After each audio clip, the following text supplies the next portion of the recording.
Hello dear students, welcome back to our online classes.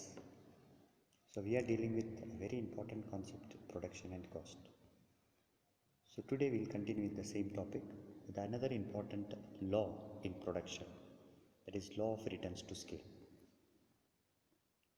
So the question will be asked in this way: write a brief note on returns to scale for 4 marks. The behavior of production or return when all the productive factors are increased or decreased simultaneously in the same ratio is called returns to scale. Here the law of returns to scale explains the physical relationship between input and output in the long run. The point to be noted here, the previous law what we studied, law of variable proportion, it was applicable in the short run, and law of returns to scale in the long run. Now what happens when all the inputs are increased in the same proportion? The following 3 types of situations in output are observed. They are: stage 1, increasing returns to scale. It is nothing but IRS. Stage 2, constant returns to scale, CRS. Stage 3, diminishing returns to scale, DRS. What is this increasing returns to scale?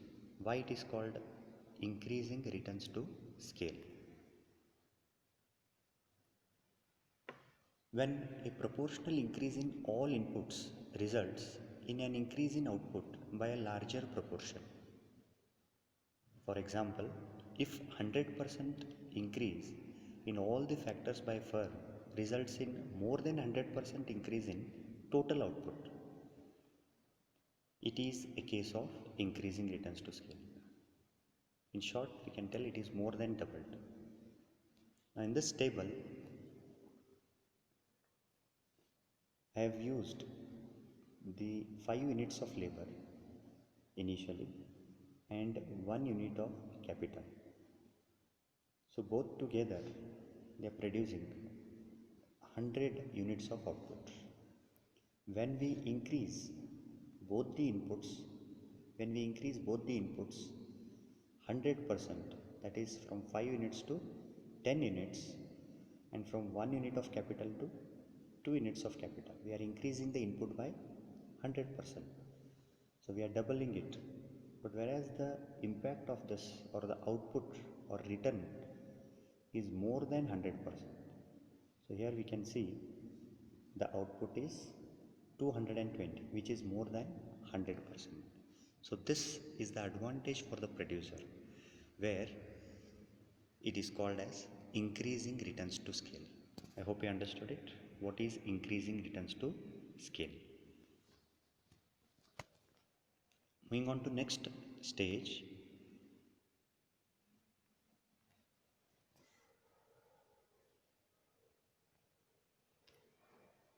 Constant returns to scale. Stage 2, constant returns to scale.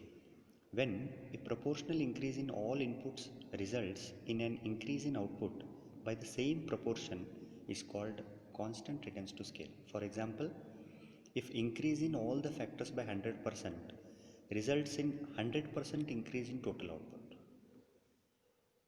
If the output gets doubled, the production function exhibits CRS. The output is also increasing by same percentage. Here we can see another table I have taken. Again, the units of labor initially is 5 and units of capital is 1. And what is the units of output? 100. So when we increase these inputs, labor by from 5 units to 10 units, capital by 1 unit to 2 units. So the return or the output is what? 200%.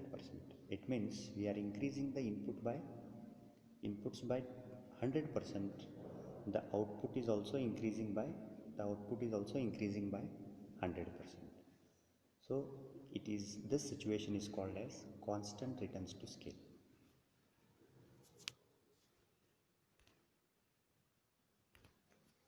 Next, moving on to the third stage.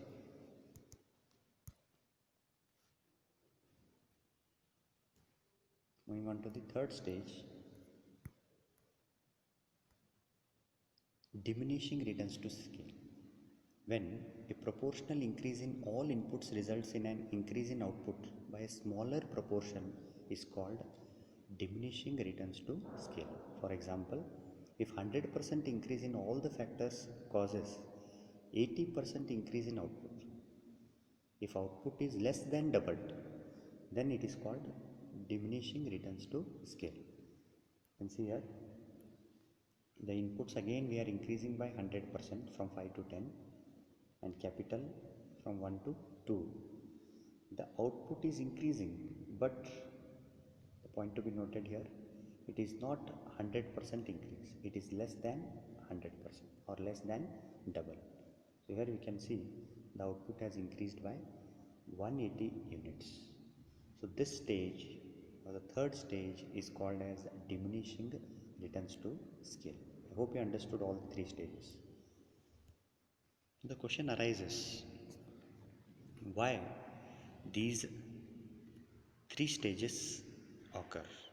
Now, before knowing that why these three stages occur or the producer has to face, we'll see this diagram where the marginal product is being measured on the OY axis and the units of scale or the inputs, you can see it is measured on the OX axis. So as we go on increasing the inputs, the marginal product goes on increasing more than double. Now this stage is called as IRS. This stage is called as IRS. After a certain point, you can see that as we go on increasing the inputs, there will be a constant returns to scale. That is, if you are increasing the inputs by 100%, the returns will be by the 100%. So this second stage tells about constant returns to scale.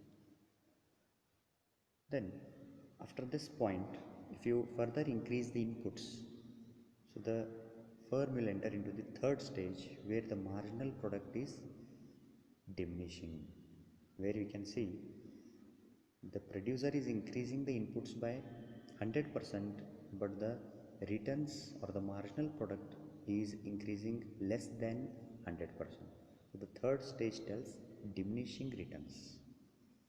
So this line tells about marginal product initially increasing, becoming constant, then after a certain point starts diminishing. So this is about your stages, three stages with the help of diagram.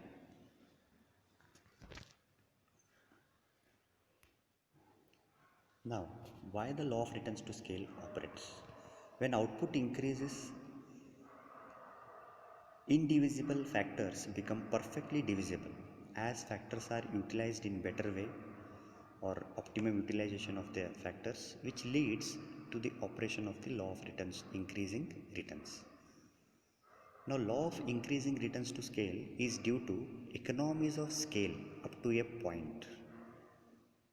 Now, what are these economies? Economies are nothing but advantages of large scale production.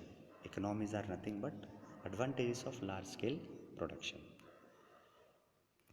Now, these economies or advantages we can further classify into internal economies and external economies.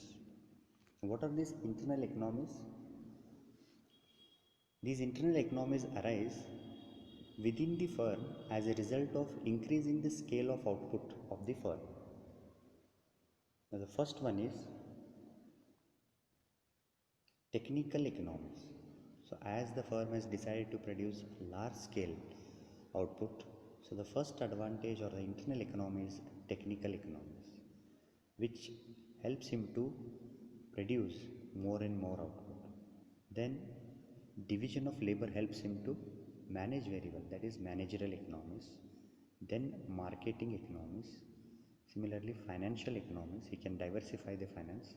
Then risk bearing economies. Then sixth one is transport and storage economies.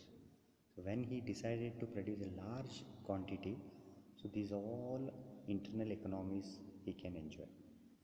Similarly, along with these internal economies, he can also enjoy the external economies. What are these external economies which occur or which the producer will face when all the firms in an industry, as the industry expands? So the external situations or conditions will arise.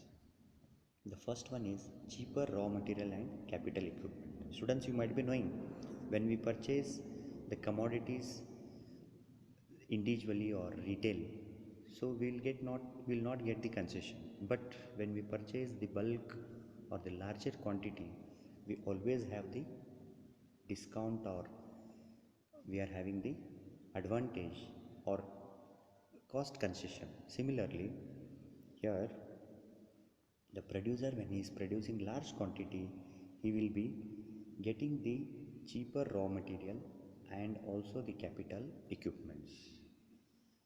Second, technological economies.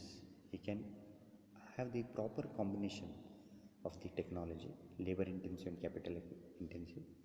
Then development of skilled labor, this is very important.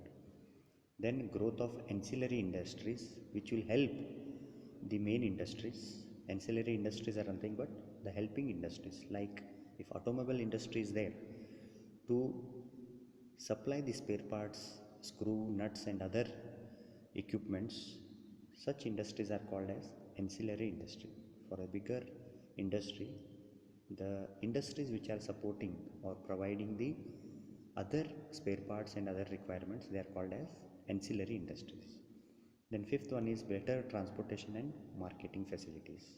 You might be seen in industrial areas how the local government or the state government will provide better transport and other infrastructure facilities, which will be external economies to the firm.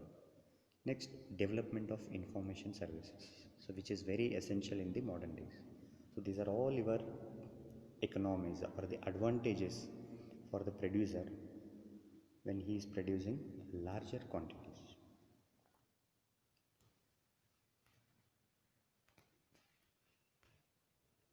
Now similarly, the producer after certain point, he will also face the diminishing returns to scale. As you know that the third stage, diminishing returns to scale.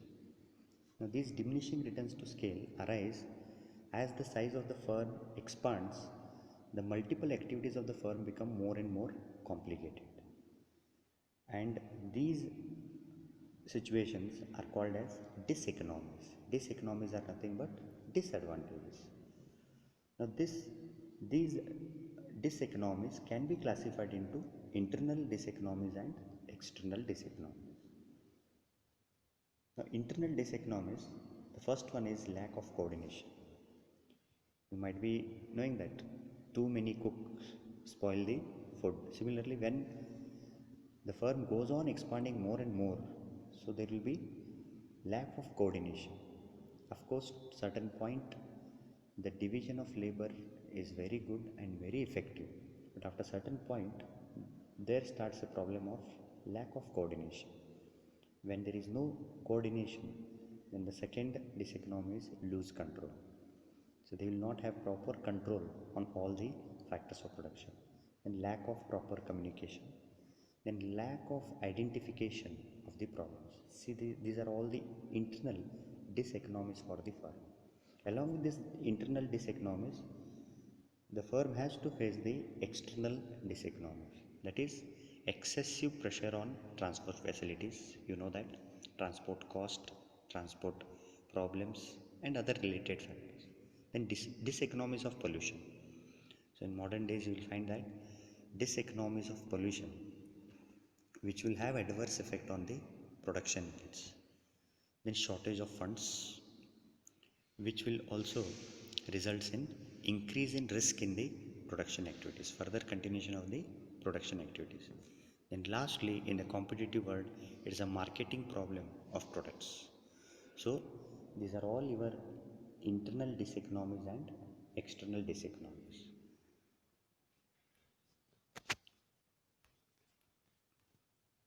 Now, comparison of marginal product and marginal cost. So as you understood this diagram, as the producer goes on producing, initially we will face the increasing returns, that is stage 1, and second stage 2 constant returns, and stage 3 is diminishing returns. Now simultaneously or on the other hand, when marginal product is increasing, you'll see this, the marginal cost is diminishing. Here you can see, here as the marginal product goes on increasing, it means that the producer is enjoying these economies of scale. So the cost of production every successive units, as he goes on increasing the inputs, the cost of production goes on diminishing. When cost of production is diminishing or less, so the producer is having more motivation or is having advantage to continue the production. So you can see here the green line shows that the cost of production is declining. So he can produce up to this point, Q point. So at this Q point you can see that where the economies and diseconomies are neutralized or they are balanced. So up to this point, A point to Q quantity and the A point, you can find that the producer is having the advantage or he is in a favorable condition. He enjoying both the stages, increasing returns to scale and constant returns to scale. Further, from this point,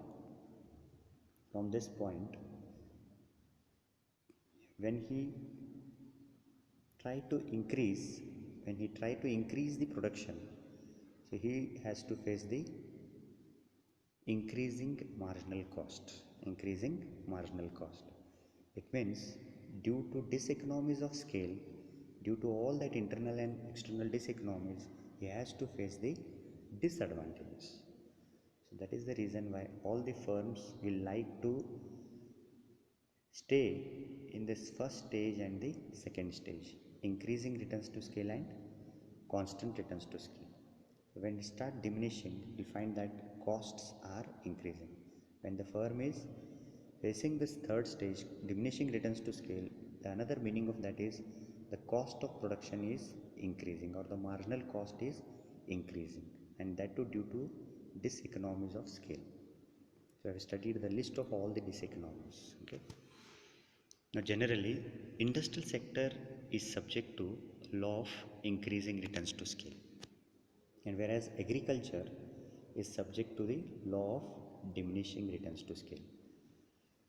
Now CRS, that is constant returns to scales, are a transition period in between the two sectors. I hope you understood what is IRS, CRS and DRS. Here economies of scale play a very important role. Economies means advantages, diseconomies means disadvantages.